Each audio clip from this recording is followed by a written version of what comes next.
President Trump just gave the reason why he didn't release all of the information in the Epstein files, and it makes perfect sense. But before we get into that, please like, comment, and share at Explain America. It really helps us get the word out on common sense journalism. Now, Trump said that the files were basically compiled of people who are like the scum of the earth, and he said that there's a giant hoax involved. Well, as we can see, he's pointing directly at the Biden administration and intelligence officials who oversaw the Epstein investigation for years. These are the same people who hid the client list, let Epstein operate in plain sight for decades, and gave Ghislaine Maxwell a 20-year sentence without naming a single co-conspirator in her conspiracy. So now Trump is arguing, why can we trust them? They can easily put something in the files that are phony, he argues. On the Epstein files, or your name has not appeared in the Epstein files. But doesn't the AG have to tell you if your name is... Well, I haven't been overly interested in it. You know, it's a hoax that's been built up way beyond proportion. I can say this, those files were run by the worst scum on earth. They were run by Comey, they were run by Garland, they were run by Biden and all of the people that actually ran the government, including the Autopen. Those files were run for 4 years by those people. If they had anything, I assume they would have released it.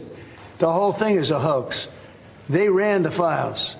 I was running against somebody that ran the files. If they had something, they would have released. Now, they can easily put something in the files that's a phony. Like, as an example, Christopher Steele, a person you know well, happens to be from your country. But Christopher Steele, as an example, wrote a book, a dossier. We call it the fake news dossier. And the whole thing was a fake. The whole thing was a fake. They can put things in the file that are fake. But those files were run by bad, sick people.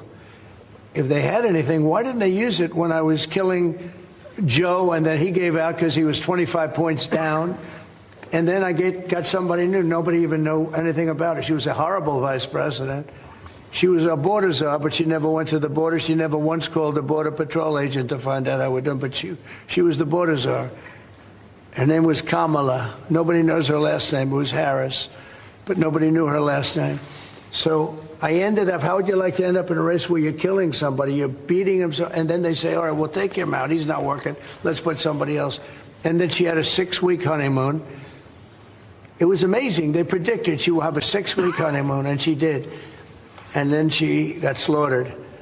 But think of it. Those files were run by these people. They were run by my enemy. If there was anything in there, they would have used them for the election. Yeah. He's warning that the files may have been tampered. There may be planted files or manipulated files to frame political enemies or protect the powerful. And when you look at his history, it makes perfect sense. Let's go to the timeline. In 2005, Trump bans Epstein from Mar-a-Lago after his unusual behavior.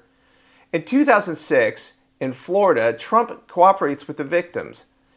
And then under Barack Obama, nothing happens. He gets a sweetheart deal, and the media ignores it. In 2019, his DOJ arrests Epstein, and in 2020, it arrests Ghislaine Maxwell. So only Trump took action against Epstein. Only Trump put people in jail. Meanwhile, the Biden DOJ, the same team that kept the files, they let the trail go cold. So this is not really adding up.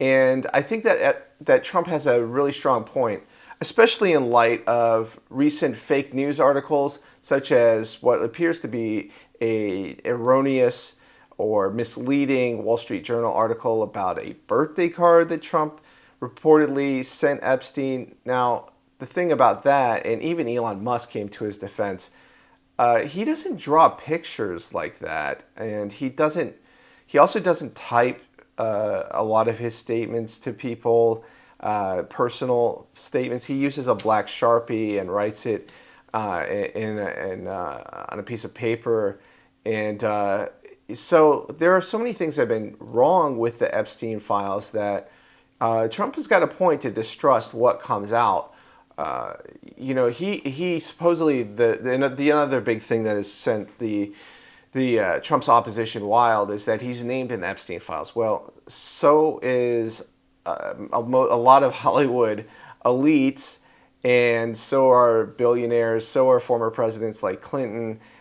So it doesn't mean anything that you're necessarily named in the files. It's what you did that is really of consequence. And you got to believe that if he had done anything seriously wrong, it would have come out. Somebody would have known. They would have leaked it to the press.